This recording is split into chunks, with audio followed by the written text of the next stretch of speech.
Hi, welcome to SBR Videos. I'm Peter Loshak. Sitting next to me is Mike Brenner. It's March 1st, and we are continuing our series of seeding trends heading up to the NCAA Tournament. And Mike Brenner, this is the notorious 12-5 seeding trend. Yes. Now, I haven't done a ton of research on this one, but I think maybe the only research anyone has to do is expect the unexpected. Keep that in mind, and you're good to go, Well, it's right? the most common upset in the tournament is the number 12 over the number 5, except for last year. Right. Yeah. Last year, a lot of people who thought they were smart, and probably including me, were like, all right, I'm going to pick all the dogs. I'm going to pick all the 12 seeds. Well, last year, all 4 of the 5 seeds won, and 3 of them covered. They sure did. It was 3-1. The one that didn't cover missed by 1.5 points. Right. So it was real tight, real tight. In general, what do we look for in terms of 5 seeds that are likely to fall? In my experience, some of the stronger seeming 5 seeds do tend to struggle unexpectedly, but in general, I think we can still assume that the upper tier teams that we are generally fading right now, like Baylor and like Purdue and teams like that. You know what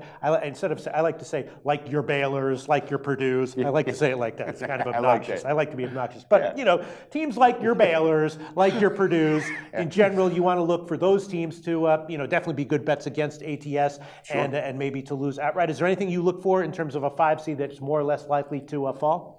Not really.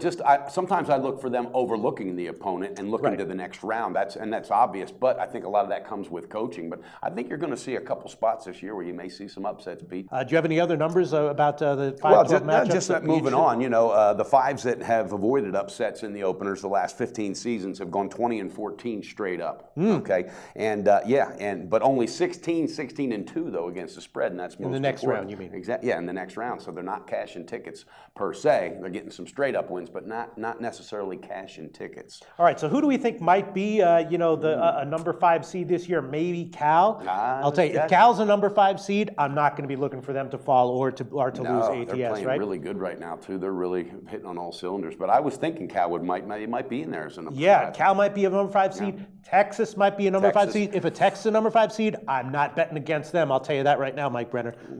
Did you watch the game last night? Against Kansas. Yeah, I know what you're saying, but I think they're overvalued. I think they're Kansas overranked. is not going to be a number 12 seed. Of course not. Of course not. But I think Texas is a little overvalued right now and overrated. That's my opinion. I think the real Texas team showed up last night. Really? I think they've been playing over their heads. My hat's off to Shaka Smart. Are they going to be excellent next year? You're damn right. But they don't have the depth. You're going to see it. Well, maybe we'll have to agree to disagree here, Mike Brenner, because who were they playing before? They played Oklahoma, right? Yeah, and beat them. And beat them. Yeah. Beat them bad. That line crept up. There were a couple of bloggers on my video for that game who said, no, Oklahoma's going to get this one easy.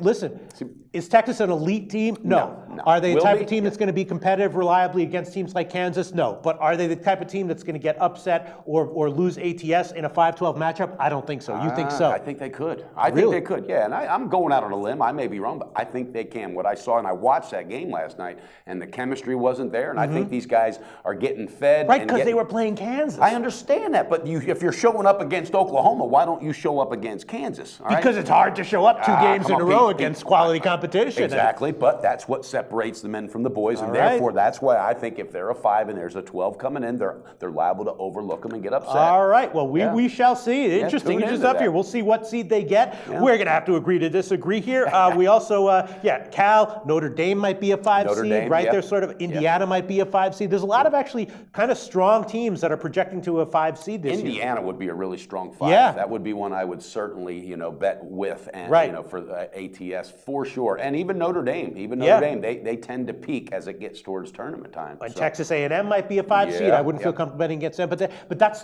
the reason why these 5-12 seed matchups always are so surprising, because the 5 seeds do tend to look strong. Yeah. You know what I mean? No, absolutely. All right. So to sum up, I think the one thing that we completely can agree on: expect the unexpected. Expect the unexpected. Expect the unexpected. Yeah. Last year, again, all 4 of the 5 seeds moved on to the next round. Do we expect that this year again? No. And that's why I expect the unexpected, because this year it could go the opposite. It could be 0-4.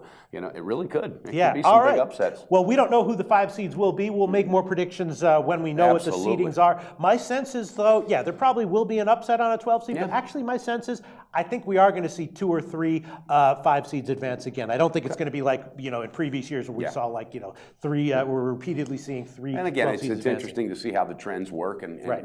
how they change. That's why they play the game, Pete. Right. All right. Mike Brenner and I agreeing to agree on expect the unexpected. Yes. Agreeing to disagree on the likely prospects of Texas. Texas. And tomorrow we will cover 6-11, the 6-11 matchup. We're getting Tune in down for there, that. buddy. We're getting down there.